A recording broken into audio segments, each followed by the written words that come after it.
دا تزوک بابری دی. تزوک وای روزنامچه ته، ځینې خلک یې تزک ولولي غلط یې بیایي. تزوک روزنامچه ته وایي. په نن سبا دور کې موږ ډایري ورته ویلی سو.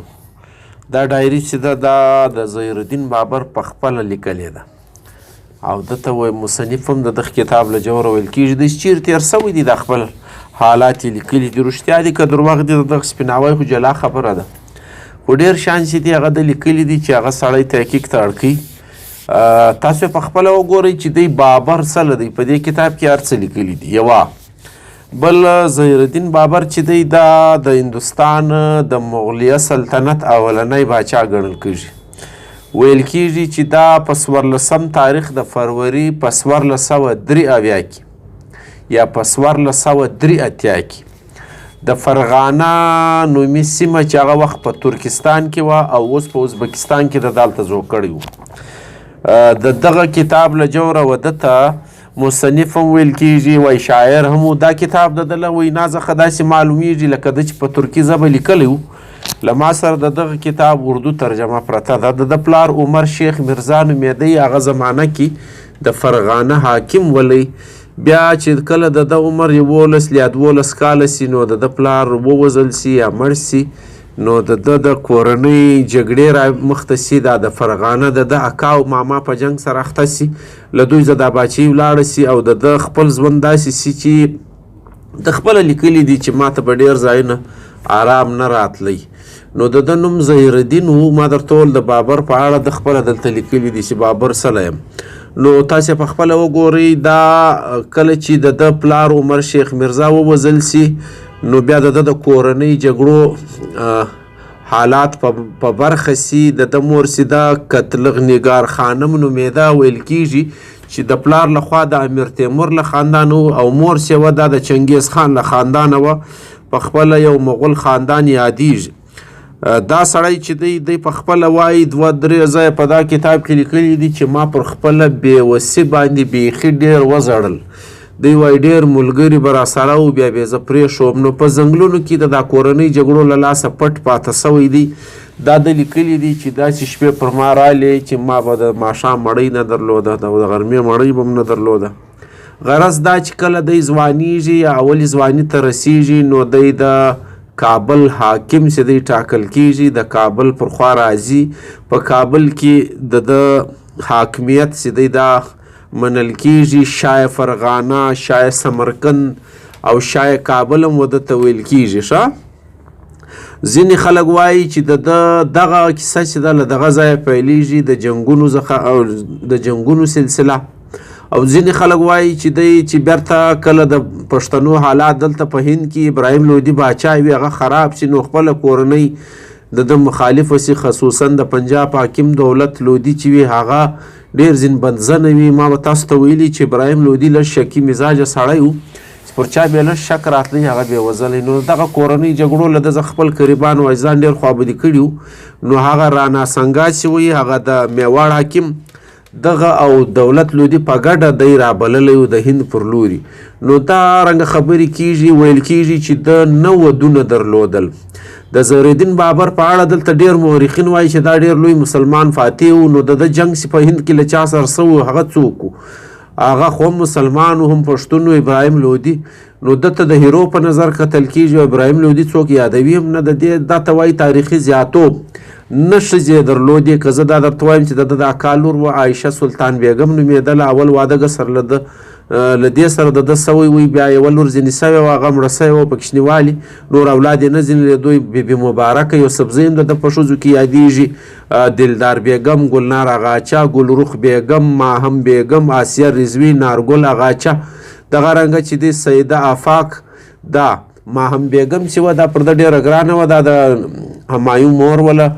نو پر دې باندې به وروسته غږېږو. نو خو د ده کوم حالات چې په برخه سوي دي د ده په اولاد کې ډېر زویان هم شته. نو ډېر زویان یې یاد سوي دي. په دغه کې دغه نصرالدین محمد همایون یا نصیرالدین محمد چې په همایون باچا باندې بیا مشهوره سوی و. کامران میرزا، میرزا هندال، دغه رنګ عسکري میرزا، فخرالنساء او ګلبدن بیګم دا د په اولاد کې یادېږي. بیخي ډېر لوی خاندان یې درلودی. دا سړی وایي د فارسي او ترکي ژبې شاعر هم و. نو شاعري ښه معنا ده لوستی، خو بهرحال دغه کتاب مې لوستی دی. په دې کې ډېرې خبرې چې دي د لیکلي دي. د کله چې دی د هند پر خوا راځي نو د پښتنو باچهي وي، نو ډېرې سیمې چې دي هغه د لاندې کړي وې. دته د هند د سلطنت مغلیه اولنی باچا ځکه ویل کېږي چې اول بنیاد دی ایښی وي د پانیپت له جنګ وروسته چې کله ابراهیم لودي ماته خوړلې وه. یو څو خبرې بې زه له دا کتاب درته ولیکم نو ډېر سړی حیرانوي هم.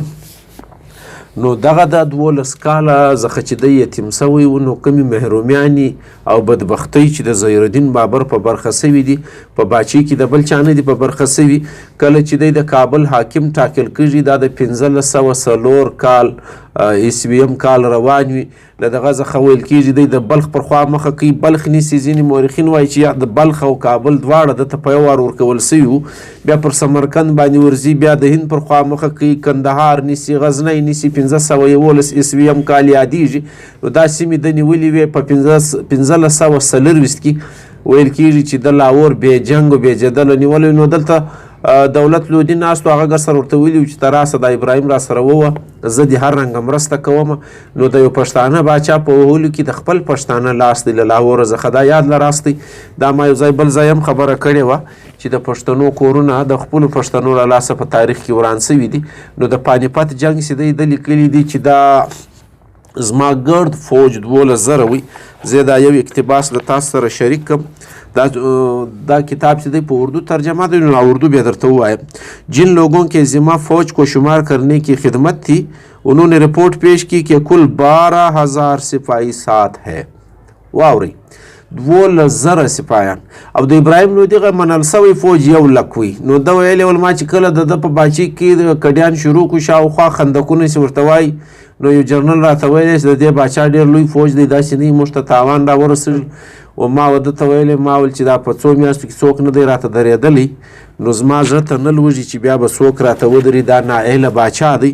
هغه څو تورې دا دي: یو بھی بزدل آدمی تھا، چاہیے تو یہ تھا کہ جب ہم پانیپت پہنچے تھے اور سب بندی کر رہے تھے تو وہ ہم پر فوراً حملہ آور ہو جاتا، مگر اس احمق بزدل نے ہمت نہ کی اور ہمیں سنبھلنے اور سستانے کی مہلت دے دی، اور ہم نے اپنے لشکر کے گرد ایسی خندق کھود لی جسے دشمن کسی طرح بھی عبور نہ کر سکتا تھا. 7-8 دن برابر دشمن نے ہمیں نہیں پوچھا. 7-8 دن. اوس اندازه وکاستی، یعنی ابراهیم لودي باچا دی د په باونډري کې دننه خلک ډي کاږي، باچۍ نیولو ته راوځي او دا دومره نایله دی پوښتنه نه کوي. نو هر باچا چې دا رنګه نایله شي د خپل حدودو پاسباني نه کوي، هغه څخه باچۍ دغه رنګه روان.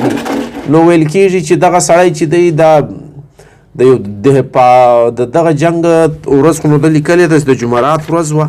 مورخینو لیکلي د اپریل 21 تاریخ و په 1526 کې دا باچۍ چې د ابراهیم لودي څخه د نیولې وه. کم تعداد چې د لیکلی دی د مړو هغه سړی ګه سره ډېر حیرانوي.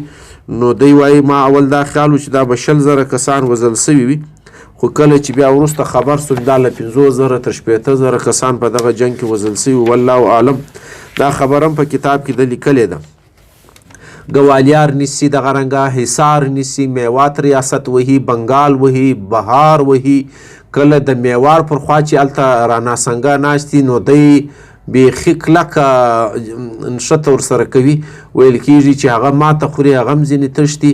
په تاریخ کې لیکل سوي دي دا رنګه چې کله دی دهلي ته ننوځي نو د ابراهیم لودي مور استقبال کوي. اندازه وکاستئ زوی دی باچا وي او د ده له لاسه د وژل کېږي او هغه دی بیا مور د مخ ته وراوځي. اصل کې تاریخ دا رنګه دی چې غیر جانبدار خلکو لیکلی دی. هغه وایي چې د دهلي د ښار کیله چې وله دا د د کورنۍ په لاس کې وه، خزانې هلته وې، مور یې هلته وه.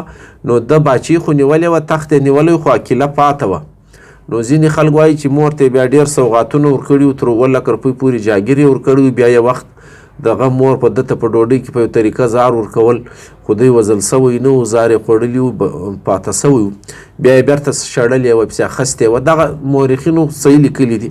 دغه شان چې دي دا دروغ دي چې د استقبال یې وکړي د ظهیرالدین بابر، دا نشي کېدلی.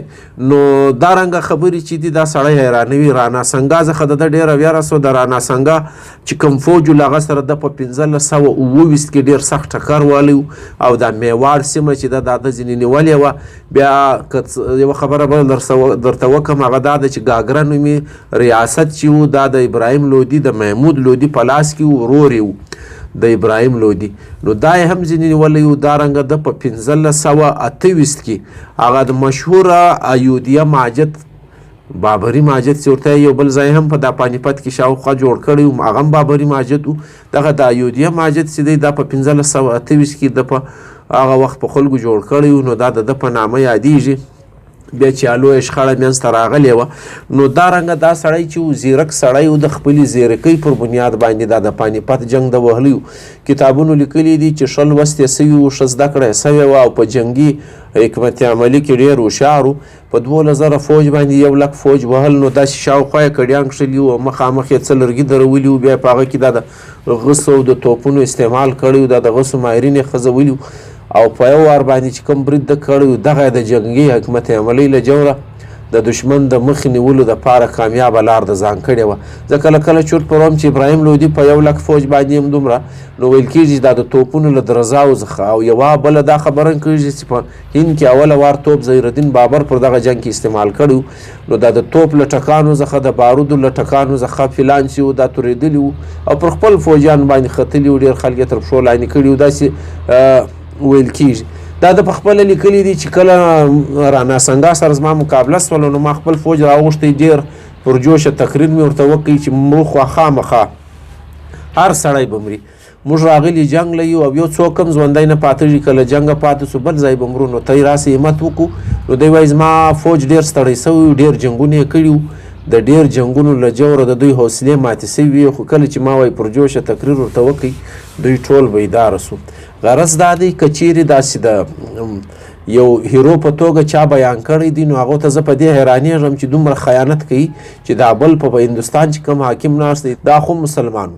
نو د دغه حیثیتونو د متنازع کولو دپاره هر چا خپله زموږ په اصطلاح کار لاس پکې وهلی دی. نو ظهیرالدین بابر چې دی په خپله ځاني دی، شراب خور دی، او کوم محفلونه د موسیقي شوقي وي، دا د په خپله لیکلي دي. تاسې وګورئ دا د خپله روزنامچه، او نور چې د کوم عملونه کړي دي هر څه یې بیان کړي دي. دی وایي چې کله ما د رانا سنګا باچهي نیوله، نو ما یو دعا کړې وه او یو قول مې کړی و، هغه کوم پر ځان چې مې خیرات منلی و هغه دغه و چې یو به بیا له دې پس شراب نه څښم، یو به بیا ژیره برابروم، او یو به دا کوم غلط محفلونه چې زه جوړوم دا به ختموم.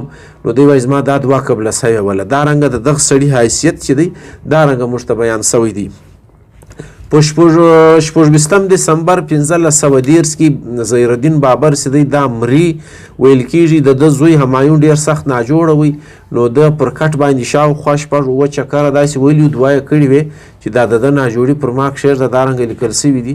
نو ویل کېږي چې همایون جوړ سوی و، دی ناجوړه سوی و، او له دغې ناجوړۍ څخه په 1530 کې مړه سوی و. په اګره کې ویل کېږي څو شپې د هلته په اګره کې پټ و. بیا بیرته چې د کورنۍ چې دی دا سړی د خپل وصیت مطابق کابل ته راوړی و، او په کابل کې خاورو ته سپارلی و. غرض مې دا دی چې د هندوستان تخت خې ونیو، خو ګرده باچې بیا 1526 څخه تر 1404 کاله جوړیږي. نو دا رنګه تاریخ چې کوم خلکو لیکلی دی د ده په اړه د خپل کتاب کې چې کوم شیان لیکلي دي د هغو سره خلکو موازنه نه ده کړې. ډېر خلکو لیکلي دي چې بابر ته ده ته مور ویل او بابر وزمري ته وایي. نو زه داسې ورته حیران سم چې دا خلکو د ده خپل کتاب هم نه دی کتلی. تاسو د ده خپل کتاب وګورئ چې دی بابر څه له و. غرض مې دا دی چې د تاریخ یو خاین باچا و، ظلم یې کړی و، ظالم و، جابر و، او ډېر قتل عام یې کړی و. د سرونو منارې سوې دا د جوړولې، خلک یې تر پلانو لاندې کول، دا د عامې سزا یې وې چې د په خپله راوړي دي. غرض دا دی چې دا رنګه تاریخونه چې سړی سره شني، نو په هغه کې باید څېړنه ډېره ضروري وي چې هر څه سم سړی وګوري او هر څه یې صفا راوباسي.